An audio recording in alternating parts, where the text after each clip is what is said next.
My bad picks. I like the Niners -2.5. I believe San Francisco is going to go in there and do to them basically what they did to Dallas and what they did when they went to Jacksonville. The Eagles are playing the 49ers on Sunday, and it is one of the most highly anticipated games of the season. This game has been hyped up as the best game of the year, partially because it is a rematch of the NFC Championship game. But since then, the 49ers players have had constant trash talk against the Eagles, especially from Deebo Samuel, saying that they would have won by 10 points or more if Brock Purdy stayed healthy. And it has a super important playoff impact. If the Eagles are able to beat the 49ers, that will make it almost impossible for the 49ers to get the 1 seed. If the 49ers win, then it's up in the air. The Eagles will only have a 1-game lead. And if they slip up, then the 49ers would have the tiebreaker, so this would give the 49ers a good chance at that. So this game has a huge impact, both with drama stories and actual impacts on the NFL season. So with that being said, I'll get into the breakdown. So far, a lot of what I have seen is people picking the 49ers, but in today's video, I will go into in-depth detail and analysis and explain whether I agree or disagree with this take.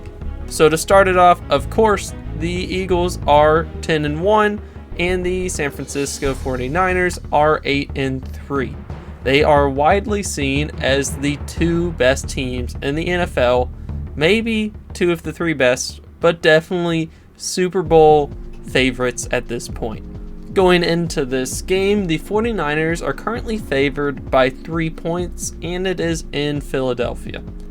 This might surprise you a little bit because the Eagles have 2 more wins than the 49ers, but I'll explain why shortly.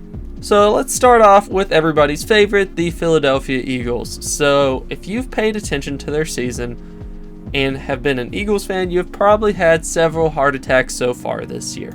The Eagles have loved to fall behind and then storm back and barely take the lead and win. The past 2 weeks, they've been down by 10 points at halftime to the Chiefs and the Bills and managed to come back and win both, with the Bills game even going into overtime. And since the Eagles have had so many close games this year, nobody's really giving them their proper credit as a 10-1 team. A lot of people are saying either they're frauds, which is a little extreme for most people, or just that it's been lucky.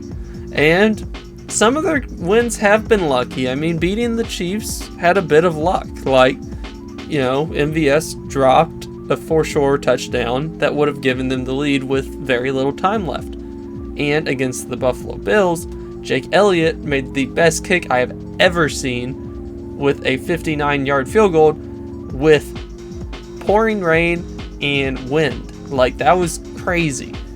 But you have to give the Eagles some credit for actually winning these games, and it's not like they've had an easy schedule. They have beaten the Dolphins, the Cowboys, the Chiefs, and the Bills. Like, these are 4 of the top 10 Super Bowl favorites. It's not like they're playing cupcakes, they're playing real teams and they're winning. But they're not winning by much. Almost all of their games have just been 1-score games. So, why? To start things off, their offense has been struggling mightily in the first half of most of these games. Then in the second half, they come out and score a bunch of points. But they need to figure it out because you can't always score all your points in the second half of these games. But when they start scoring, they do score a bunch because they're tied for 3rd with the 49ers at 28.2 points per game. And they do this through a mixture of running and passing. They're pretty evenly good at both. This is, due to the fact that they have an amazing offensive line and a great quarterback who is a running threat. And the receivers are excellent, of course. But when people criticize the Eagles, other than Eagles fans, most people are criticizing this defense because it just has not been the same as last year. Yes, they do get a lot of pressure, and the stats still show that they're good against the run. Like, they're 8th in the league and against the run for defense. But the past 2 weeks, they have not been good against the run. Like, I know the stats are still okay, but watching the games, the Chiefs and the Bills were running all over the Eagles, and you have to wonder, did they figure something out? Are the Eagles tired? What's going on? Because for this defense to succeed, they need to lock down the run, especially in this game against the 49ers with Christian McCaffrey in an elite 49ers running game. And yes, while their running game has gotten worse the past few weeks, the more expected part is that the pass defense has been very bad this year, one of the worst in the NFL.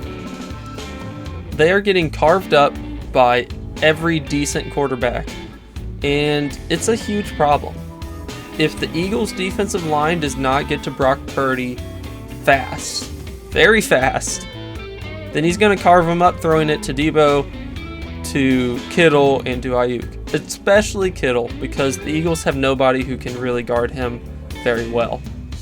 And then for a brief rundown of the 49ers, while 8-3, having a 3-game losing streak, they are seen as like the most dominant team in the league.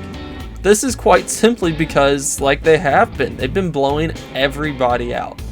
They blew out the Seahawks, they blew out the Jaguars, and they blew out the Cowboys. 3 playoff teams right there. And they could easily do it to the Eagles, even though I don't think they will. So far this year, the 49ers have been scoring 28.2 points per game and have been allowing a league best 15.5 points per game. So that means they're winning an average game by 13 points. So that is understandable to see why people would favor them, even on the road. The 49ers roster is the most complete in the NFL right now, at least it appears so. Brock Purdy has been very good, even though I wouldn't say I'm as on board with Brock Purdy as everyone else, but I have to admit, after he threw a perfect game, he's been pretty good. I'm not going to put him higher than about top 10, but I'm willing to include him in the top 10 at this point. I think he's helped out greatly by having a coach that can really scheme things up, having the best rushing game in the NFL at this point with Christian McCaffrey and a good offensive line, and having the elite weapons at receiver that I mentioned earlier. So this offense can easily score a bunch of points, and their defense, it's elite. Every single position, the secondary is the weakest part of the defense, but it's still very good. Their line and linebackers are awesome and have gotten better since they traded for Chase Young. But I guess one concern for the 49ers is if they do go behind, how do they react? Because honestly, they haven't been behind very much this year, and when they haven't really won the game.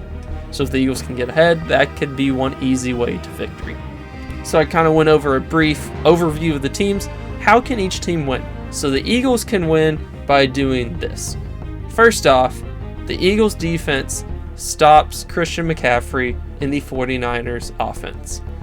If the running D can go back to normal and slow him down to 70 yards in the game, that will make him one-dimensional, and then I believe Brock Purdy will struggle mightily. On the offensive side of the ball, Jalen needs to pass the ball very well to, the hits. Throw it to A.J. Brown and throw it to Smith. That's what you need to do. Because the passing game is the weaker portion of the 49ers in comparison to the running game. The third part of how the Eagles could win kind of meshes with the other two, but is that the offensive and defensive line have to prove that they are better than the 49ers offense and defensive line. They did prove this in the playoffs last year. Yes, I know Brock Purdy got hurt, but how did he get hurt?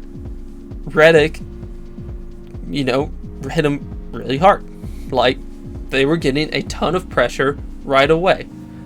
Even if Brock Purdy didn't get hurt, he would have been continuously sacked the entire game. And on the other side of the ball, the Eagles' offensive line was holding strong enough for Jalen to score a bunch of points. So they need to do that again. And then the fourth thing that I think the Eagles need is I don't know if you can do what you've done the past few weeks and going behind at half and then coming back. There's only so many comebacks in a row that your team can do, and as an Eagles fan, there's only so much stress I can handle. So what I think the Eagles need to focus on is at least being tied at halftime. You can't go into halftime down double digits once again, because there's just no way you continuously come back from that. And it's just a bad habit to have. And the 49ers are great when they have a big lead because they just lean on that running game, and it's hard to stop.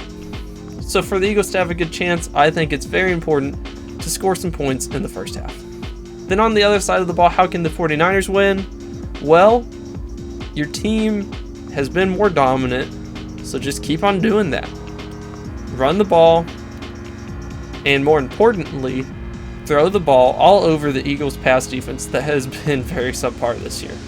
So if Brock Purdy looks good, doesn't get pressured too much, and gets the ball out quick, you can carve this Eagles defense up. You can get a big lead going into half, and if you just keep on scoring, it's over. On the defensive side, just limit the Eagles' offense.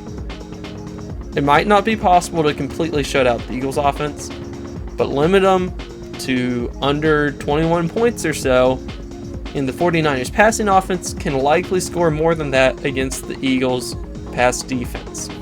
So what do I think will happen? I think it's going to be a really close one. I think it will be a high-scoring game.